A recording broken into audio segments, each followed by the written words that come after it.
Rev it up and welcome to Cars Yeah, show number 1835. Be prepared to be inspired. This is Cars Yeah, where you'll enjoy interviews with inspiring automotive enthusiasts.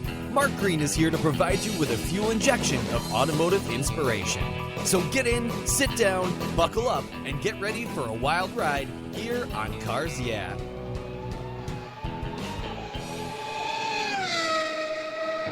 Hello, inspiring automotive enthusiasts, and welcome to Cars Yeah. Today I'm in Columbus, Ohio with a very special guest by the name of Pete Cline. Hey, Pete, welcome to Cars Yeah. Do you have any gear, and are you ready to release the clutch? I am ready to pop the clutch and get going. All right, we'll spin some tires here. Now, before I give you a proper introduction and we dive into your life, what's one little thing that most people may not know about you? I played in a touring band, had a recording contract from early 2000s, and I played and toured and was shoved in a Ford Econoline van for long periods of time with other musicians. And some people may not know that about me because they may just know me from either the motorcycle racing component that I had or from the nonprofit side. Party on, Garth. Well, that's cool. So what what instrument did you play? The bass, the most cool. underrated electronic instrument out there. So for, who are overrated guitar players and singers, the bassist is what makes things happen. So well, it is. To all my bassists out there, there you go. Yeah, there you go. It's interesting when you go on YouTube and you can listen to different songs, just the bass component, and what an important factor it plays. But it's kind of just one of these things that sets the pace, and it's in the background. I played guitar for years, had a band in high school, and I was a lead guitar guy, so I was that guy. Bass always interested me, but I never really played it. I pick it up a few times and kind of mess around, but my first thought was always, why are the strings so fat? So because they are. I don't know why. Because they have to be. Yeah. Well, let me give you a proper introduction and we'll dive into. Oh, by the way, do you still play? No, but like Bob Seger says, you can come back, baby. Rock and roll never forgets. So I figure I can come back to it at some time, right? It's interesting, the muscle memory. I have some guitars around here, and there was a song that I remember I had to learn. Remember Classical Gas? Mm-hmm. And I had to learn that for this important recital. And it's a bit of a technical song. And I can literally not touch a guitar for a year and pick it up and kind of play the song. It's just muscle memory. I don't think about it. I'm like, how do I do that? It's so weird. So that muscle memory and chord progressions and things, but it's something that I look at my guitars and I think I need to pick them up more often and enjoy them and play them. It's a nice little escape. Yeah, music is wonderful. Love it. Pete Cline is the executive director and founder of Vette Motorsports. Their mission is to place qualifying participants within a wide range of motorsports-related activities, from amateur events up to professional race teams. He and his team endeavor to create a mission-focusing, high-intensity team environments that provides a power analog to military service experience. Vette Motorsports offers veterans with new challenges, helping to focus their abilities and context for a positive future. And since 2013, they've been the nation's leading nonprofit in this space and have placed over 200 active duty, Guard, Reserve, Gold Star parents, and veterans with service-connected injuries into the motorsports activities world. Very cool. We'll be back just a minute to talk more with Pete about this, but first, a word from our sponsors. So sit back, play yourself a little tune, pick up the guitar, and we'll be right back. Summer's here, thank goodness, and that means long, hot days. Covercraft's UVS custom sunscreens are quality made and are incredibly fast and easy to use. Your UVS sunscreen is custom tailored for your vehicle, and the accordion design ensures easy storage. Not only do they protect your dash and interior for maximum protection while parking in the sun, sunscreens keep your vehicle's interior significantly cooler. They're durable and dependable for years of use. I have one for all my vehicles, and I use them every time I park my car when I'm not going to put the cover on. You can choose from a variety of colors, including the original, their Premier Series, and Carhartt designs. Your sunscreen is manufactured with the quality and attention to detail that's been the standard for covercraft since 1965. And they make really great gifts too. Get your summer deal today if you use the code YEAH21, YEAH21 at covercraft.com. You'll get 10% off your covercraft order. That's right, 10% off compliments of cars. Yeah, simply use the code YEAH21 at checkout. Covercraft, protecting the things that move you. Get your own custom sunscreen today. I was talking with a buddy of mine the other day, and he asked me about American Collectors Insurance. He said, "While I listen to you on Cars Yeah, you're always talking about agreed value collector car insurance." Well, I insure all my cars on my regular auto insurance policy, and I've done it for years. Why use a different company for my collector cars? I get a multi-car discount. Isn't that good enough? I suggested he call his carrier and ask how much he would get if his collector car was totaled or stolen. He called back and said, "Boy, that was a scary conversation. The value of my car wasn't even close to what it's really worth." Thank you for the education, Mark. So don't just hope for a fair claim settlement. Be certain and know exactly what you'll receive with an agreed value policy. American Collectors Insurance has been protecting enthusiasts since 1976. Give them a call today for your personal agreed value quote at 866-ACI-YEAH. That's 866-224-9324. Tell them you're a friend of Mark Green's at Cars Yeah. American Collectors Insurance, classic car insurance, designed by collectors for collectors, automotive enthusiasts just like you and me. They're the ones that insure my car. That's American Collectors Insurance. All right, Pete, we are back. So let's dive a little deeper into the corner. You mentioned motorcycles, you love cars, you love racing and all that. Let's talk about this venture, this very noble venture that you're doing. I love it. I love veterans. We've had a lot of veterans on this show. Support veterans. Tech Force Foundation supports veterans. They're my charity of choice. But let's talk more about Vet Motorsports. What is it all about? How'd you get into this? So I was inspired by BBC America's Top Gear show. So the original Top Gear, not the other iterations. And what they had done is they have these brief mini-sodes that they put on that are anywhere from 5 to 20 minutes. And they had a UK team that was trying to qualify for the Paris to Dakar off-road race. And so for those listeners out there, this is this long, arduous, very difficult off-road challenge. And so these veterans had suffered just a whole bunch of different injuries. Some were paralyzed, some were missing limbs. And at that same time, I was trying to move up from the Pro-Am motorcycle road race ranks to go pro. And at the time, that was AMA Pro, but now Moto America. And I thought, why can't we do that here? Why can't I take people from the military community and give them an opportunity to be in a race team and carry that forward? And my background at the time was as I had been racing Pro-Am. I wanted to go and race in this spec series. And I had done some pretty interesting things prior to that. I had done stuff with the FIM and MotoGP at Indianapolis Motor Speedway. I had been an official with a couple of sanctioning bodies with USAC and just had collected, I guess, a depth of contacts and knowledge and experiences. And I thought this would be a pretty good way to carry it forward. And so what I did is I reached out to a veteran service organization and told them what I wanted to do. And I think they thought I was half off my rocker.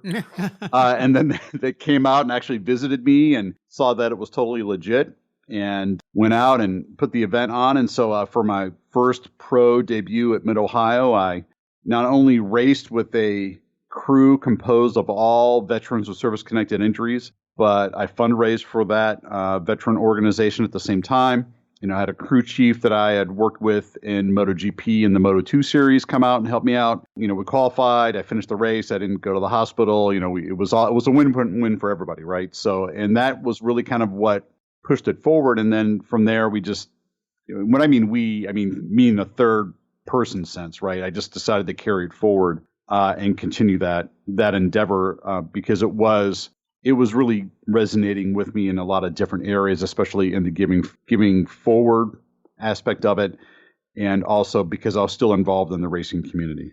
You know, it's a wonderful thing that you're doing. I've had a lot of people on this show that help veterans. One that really stands out for me was a guy named Tim Medvets that I brought on the Cars Yeah because I had heard he was a chopper builder to the stars. He dated Cher for 4 years, and he was kind of a wild guy. He was a member of the Hells Angels for a while. And after a very traumatic experience in his life and what he went through, he created the Heroes Project. And you kind of made me reminded me of him because when you went to the veterans group and said, hey, I want to do this for them, and they thought you were crazy. Well, he decided he wanted to take veterans who'd lost limbs mountain climbing. And he ended up taking a man who'd lost both of his legs, I believe in Iraq, to the top of Mount Everest. So what you're doing is so noble and so important to get people back on track and into a life.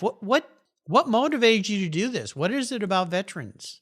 I don't know. I think I've always had an affinity for the military community, and to be pretty upfront with all your listeners, I never served, right? My stepdad served in the Army. He was second ID. He was at the Korean DMZ in the mid 60s. My grandfather was in the Army Air Corps, and he trained bomber pilots, so I never served, and I felt like this was a way for me to kind of give back, right? I felt like my potential, all the gifts that I've been given, and not so much the racing gifts, right? You're only talented as you can be, but all these opportunities, I felt like it was a way for me to kind of give back to a community that had given me so much. And really at the time when I started it, it wasn't necessarily like, oh, we're going to form a nonprofit and this is the way things are going to go. And this is going to be the next thing I'm going to be doing outside of my day job for the next 10 years or whatever the case may be. It was merely something that I wanted to put together.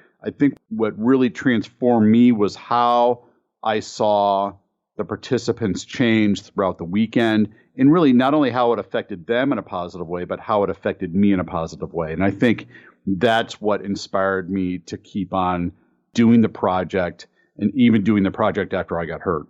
It's interesting and wonderful, and that leads to my next question. What's the favorite part of what you're doing in this program for you?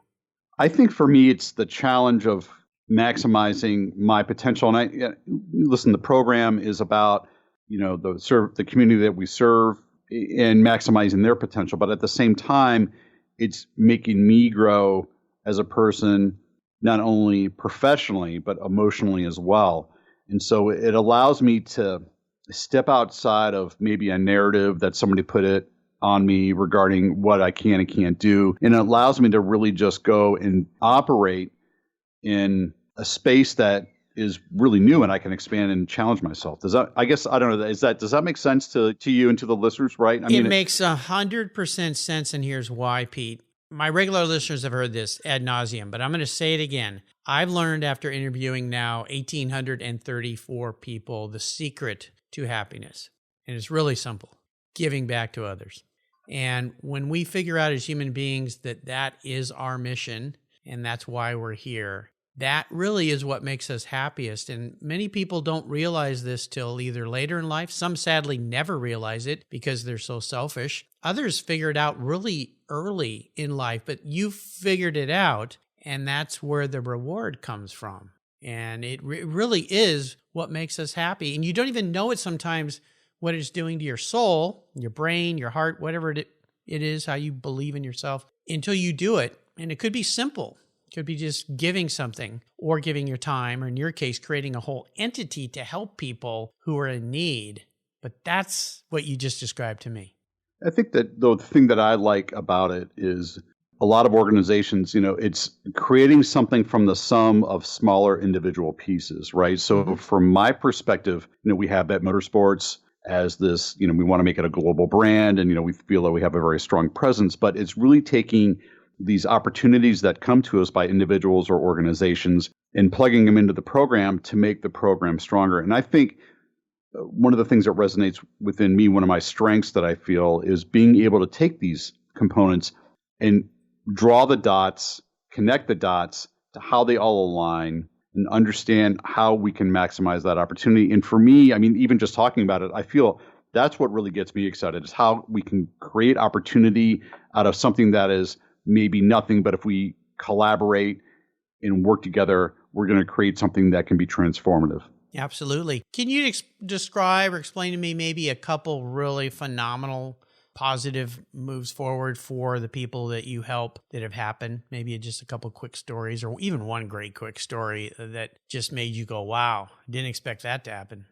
I think there's a couple. I think more about it in events where I've actually worked with participants and seen the transformation. So, I mean, I can name a couple of, and some of them are like lighthearted and fun. But I mean, from my perspective, one of the opportunities that we got was with Ducati at Pikes Peak in the mid 2010s, right? So I think it was like 2015 or 2014, around that time. And we were able to go out and have 2 Marines be embedded for 7 days with the Ducati team.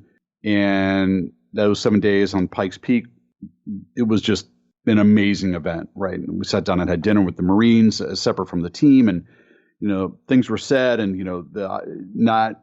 they were never maybe going to have that opportunity at that time, maybe in the future if something else would have come up. But just seeing that transformation, right? And because I think from my perspective, and for the listeners out there, people want purpose. They want to feel appreciated. And then when you come out of the military, and especially if you're injured, maybe you don't have that sense of purpose. You don't have that drive, but you want to still give back to the community. And you're maybe swimming in this abyss of not knowing. And for those 2 participants at Pikes Peak, I mean, you could just see that transformation, right? And we've had other instances where even just providing some kind of basic experience for them.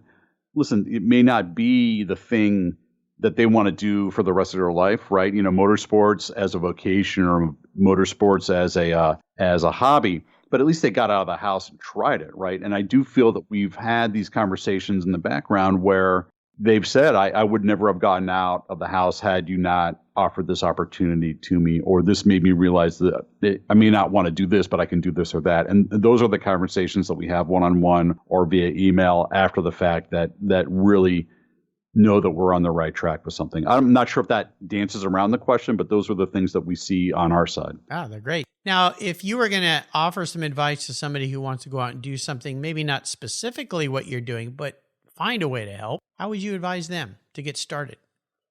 I wrote this down. For those of you out there, I get a list of questions and I have to kind of like think about them ahead of time before the interview. And one of the things that I thought about was really failing, right? One of the things that was first said to me when I started the nonprofit, and from my wife, she looked at me and just said, "Don't screw this up." Now, she didn't say screw this up. She used the word with the F-bomb in it, but she said, "Don't screw this up," because you're affecting the lives of the participants, right? And so there's a couple things here. This can be a very complex question, right? Because if you consider yourself an entrepreneur, which I do consider myself an entrepreneur in the sense of creating something and giving back. Now, it could be a social entrepreneur, well, Pete, it's a nonprofit, you're not in a business. Nonprofit's a business. I just happen to be giving my money away from the donors and all those things, right? But to the point,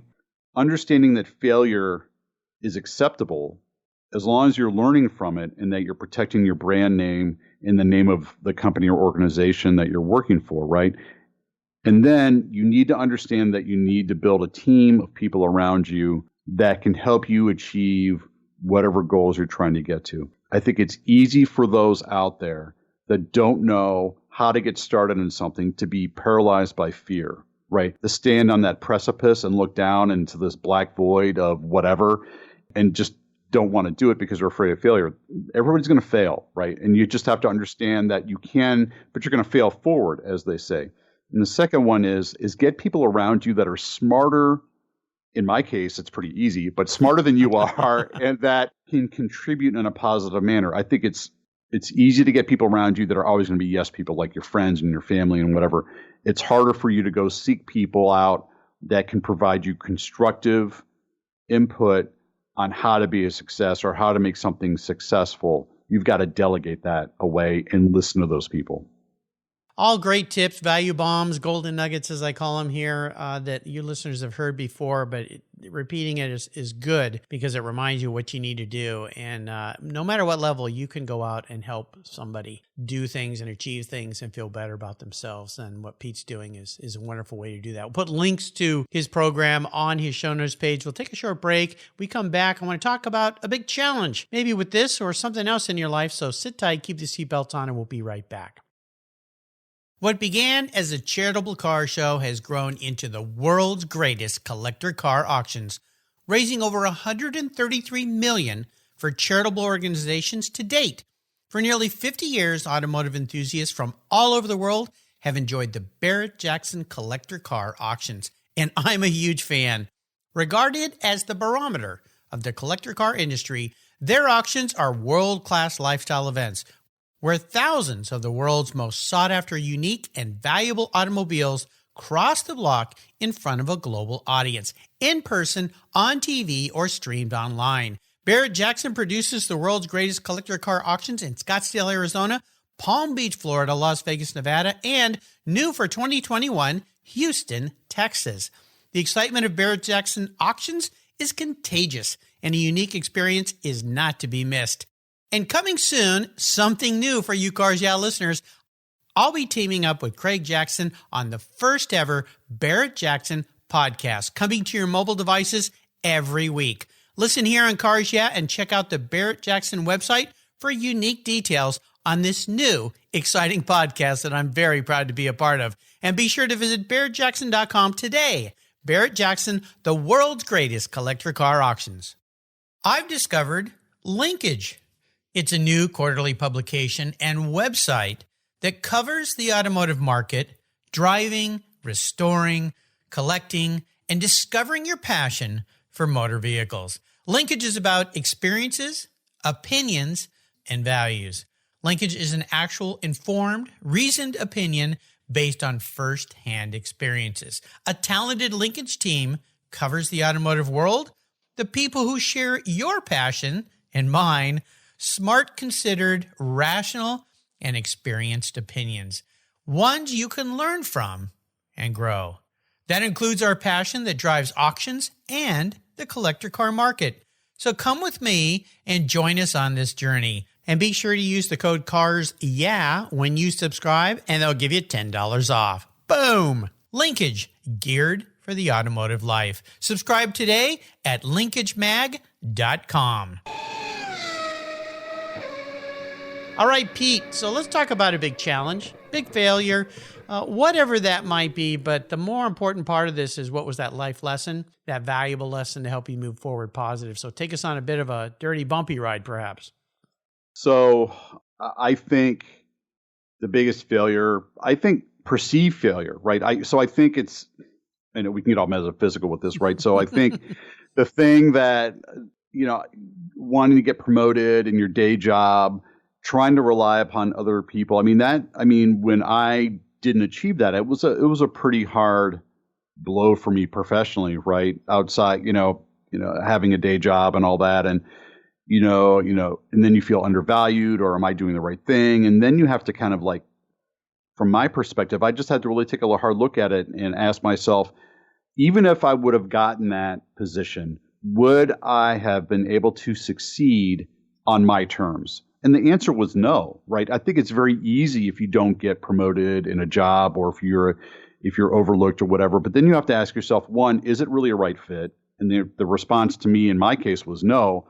Were they going to use me for my full potential? Again, the response was going to be no. And then was it going to be on my terms? And it was no. So it was a very difficult thing to accept at the time.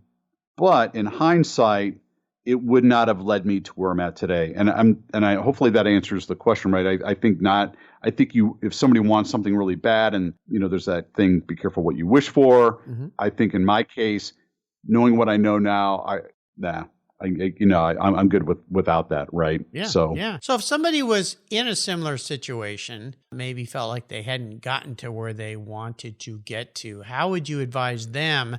Well, I think this is where my wife has been, very instrumental with me, and having somebody there that can provide a different input on it, right? And so I think if somebody's having the same issue where, I feel undervalued, or, I'm not getting promoted the way I want to, or whatever, right? I think it's very easy to gravitate, and this actually applies to the veteran community as well. I think it's very easy to gravitate towards people that are just going to console you and, oh yeah, heck with those people and blah, blah, blah, right? I think it's harder for you to go to somebody that can offer constructive criticism as to why it didn't work out and what you should do to get to where you want to go. Some people, especially in my case, wanted something so bad, but was never going to be able to succeed in that role, if that makes sense. So I think going and finding constructive input. Now, I just read an article on Forbes yesterday, like a 4-minute thing. I want those 4 minutes back, by the way, Forbes, because I read the article and it wasn't that great. But one of the things they said was, do this, that, and the other. And I'm just like,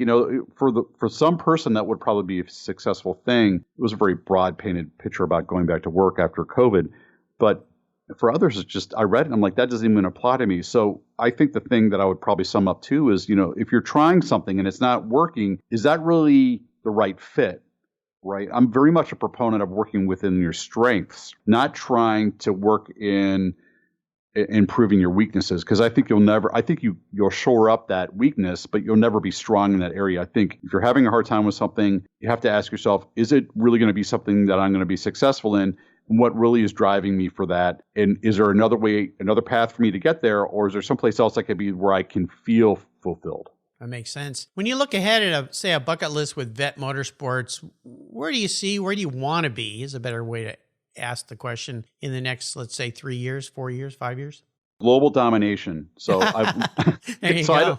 Right. Yeah. So I don't want my own Air Force of cargo planes and cars. No, I think sustainability for us, like any nonprofit, is key, right? And being able to offer consistent programming, and not so much a volume of programming, but I'm more about, let's offer more intimate programming that makes a difference, and as opposed to, I want to run hundreds of people through the program on an annual basis. Well, yeah, that'd be great, and I still want to do that, but I want to be able to do it in a quality, not quantity perspective. So over the next 3 years, I think trying to work on relationships with OEMs, trying to work on scalability, right? And right now we're in a big scalability project for growth, for expansion. That's really where I want to be at. I want to be known as like the global brand of veteran and military outreach in the motorsports community, because if you look at, and I think this as much as I have, there's always a need for people in motorsports, right? There's always a need for people to be engaged. And if you look at how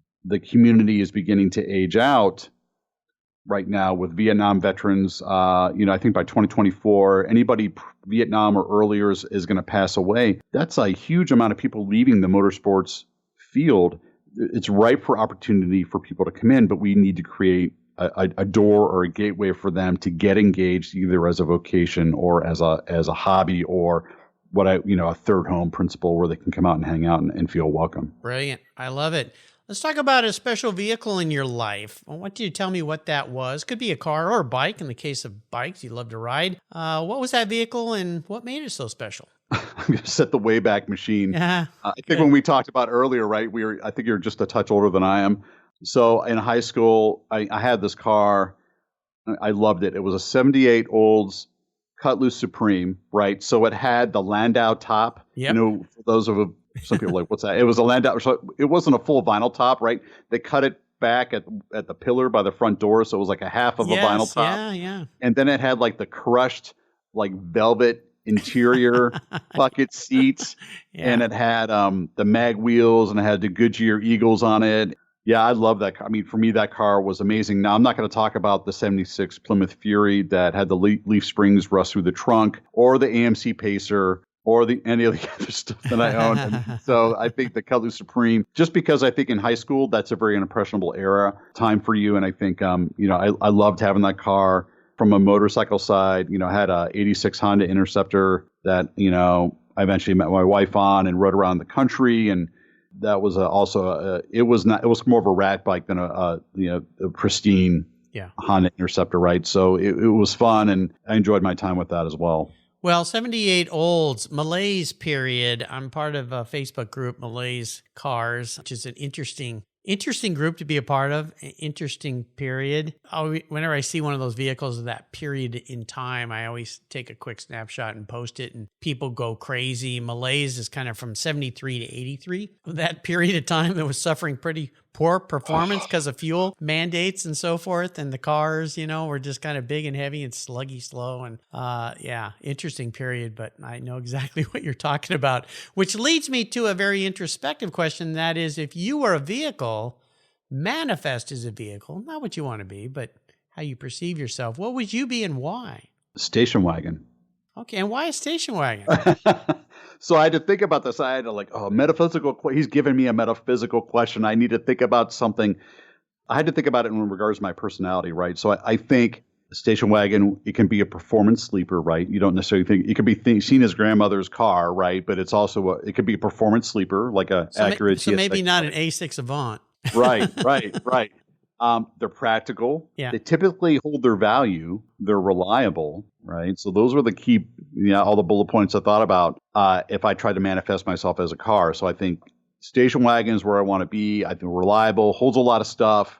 Sleeper, can be a performance. So yeah, I'm going to put it right there. Well, I love wagons, and I'm seeing now you're starting to see 80s wagons. Like I just saw, I was on Bring a Trailer, a pretty high price paid for a E-Class Mercedes wagon, the BMW 5 Series wagons, which were so great. And of course, I mentioned the Audis. I mean, their wagons going back to the 4s and the 5s and the 6s, or the 6s wagons that they did, and the Avants that had some power, but nobody knows it except for those driving and the rest of us who know what's really going on. Like, oh, and even the U.S. cars, the Magnum wagons and so forth. Good friend of mine, Chris, drives one that has a mega horsepower, but most people go, a wagon. Why would you drive that? Right. I mean, we know. Should we change? We do know it, but should we change the term from a wagon to a state car? If we change it to a state car, would that get rid of maybe some of the misconceptions, or do we have to? Yeah, I like to use like the European term touring. That's kind of, I don't like the word estate. Sounds too, I don't know, old. Like you need or like you have to have a can of or a jar of Grey Poupon in the glove box, right? That's a whole nother level of crazy. But yeah, exactly. But I like the touring concept. Go touring, go on a trip, road trip. It's kind of fun. But yeah, I'm kind of hoping I've tried to tuck my wife into wagons for years. She's ended up with SUVs, or she has BMWs, so SAVs they call them, but what everybody drives. But I'd love to get her into a wagon just because I like driving them. So maybe the next car. Well, we've already talked about how you give back in multitudes of ways, which is great. So I'm going to advance forward a little bit to a book here. Is there a book you'd like to share with our listeners? Well, I don't get to read much. And then the books that I do get have a lot of pictures and small words. No, I'm just kidding. Okay. So I don't have. That's okay. I've had a lot of people recommend magazines instead of books. So no, I can think about the books that I read in the past. Yeah, that's fine. I remember the Lee Iacocca story was a great book that I read in the mid '80s when I was a kid, and also the Carroll Shelby story. Yeah. I mean, I think those two books. And I'm a Ford guy at heart. I'll be pretty upfront. Growing up in Cleveland with the Ford engine plant 40 minutes or less from my house in the Parma area. So I think those two books are great. I think there's a lot of other books out there. The one book, like from a business perspective, for those out there listening, is Strength Finder.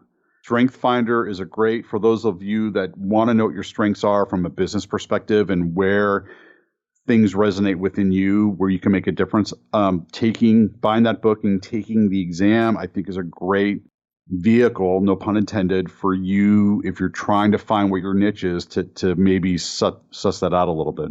Yeah, I read that book when I went through a big transition in my career in Strength Finder 2.0. It's a book written by Tom Arath, and I found it really interesting. I took the test and got the report back and looked it over and agreed with some of it, and some of it I went, that's interesting. Okay, why would they think that? But I've recommended that book to a lot of people. And of course, Lee Iacocca books, I mean, there's a couple really, really great ones.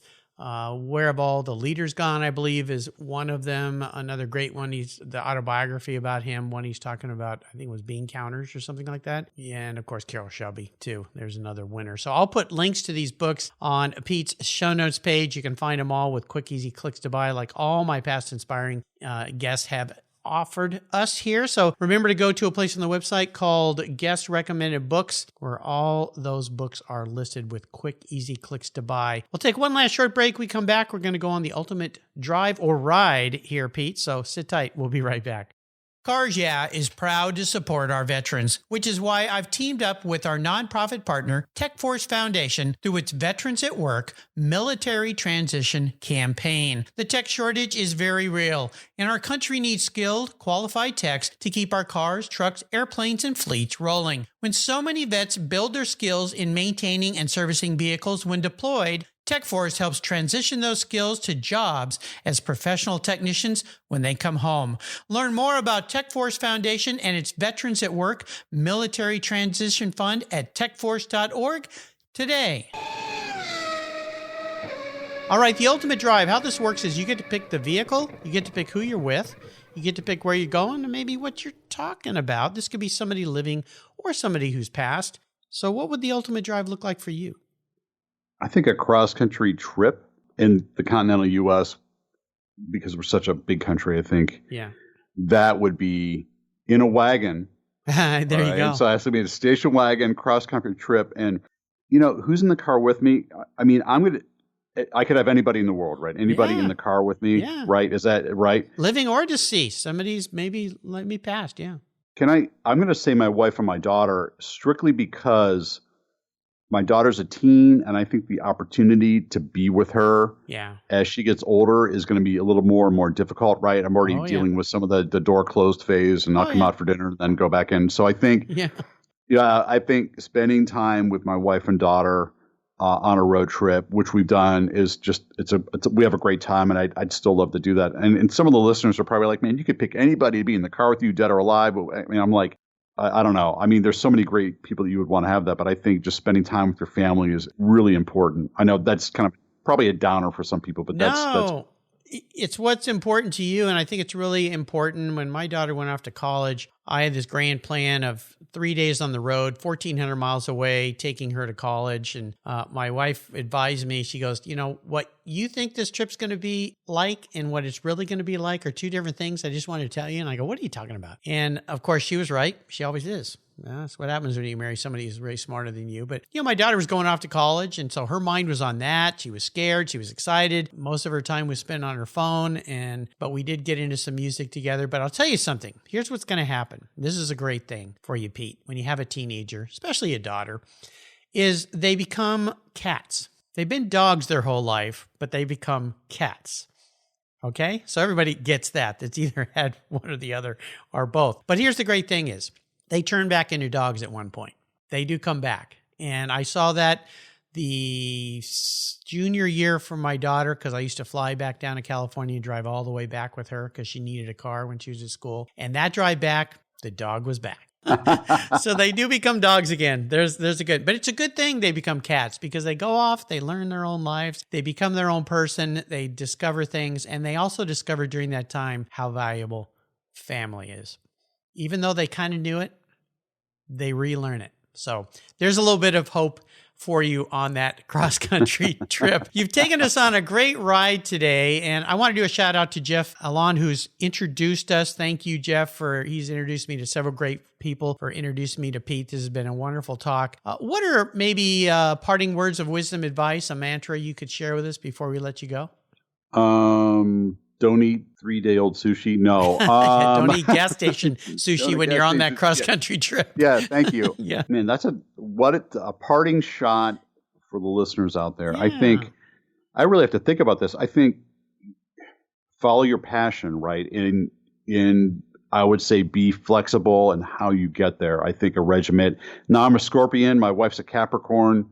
She has to have a plan. I'm more footloose and fancy free. I think follow your passion and do what you to where you want to go and be flexible enough to try it, but also at the same time, be respectful to those around you and be a good person, because that will get you more places than the other side of that. Absolutely. The old, what's that saying about you can attract more bees with honey than you can with fly swatter. Flies with poop or something? I forget. I've got it all backed up. Maybe you could attract flies with poop. I don't know. But at any rate, I'll get that one dialed in here. What are some ways that our listeners can learn more about Vet Motorsports? So you can reach out to us on the web, the internet, which is a thing now, right? So it's Vet Motorsport, Vet Motorsports. It's not a fad. VetMotorsports.org. That's VET, like veteran, then motorsports put together. Yep. .org. We're on Instagram at Vet Motorsports. We're on Twitter, Vet Motorsports. We're on Facebook at Vet Motorsports. We have a donation page. We run all on donations as the executive director, and our team, we are all volunteers. So 80 cents on every dollar goes straight to what we do to provide opportunities for the military community to get involved in grassroots motorsports. Nice.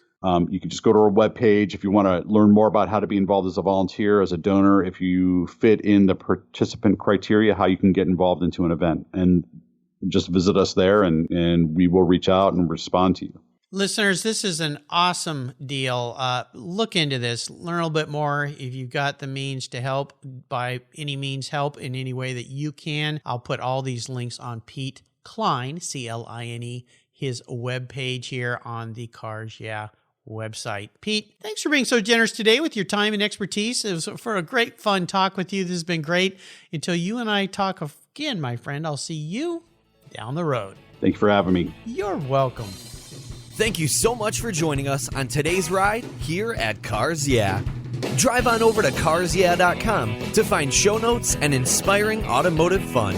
Download your free copy of Filler Up, a fun book filled with gorgeous photographs of fuel filler fun, including quotes from more inspiring automotive enthusiasts. Download your copy today, and we'll see you next time on Cars Yeah.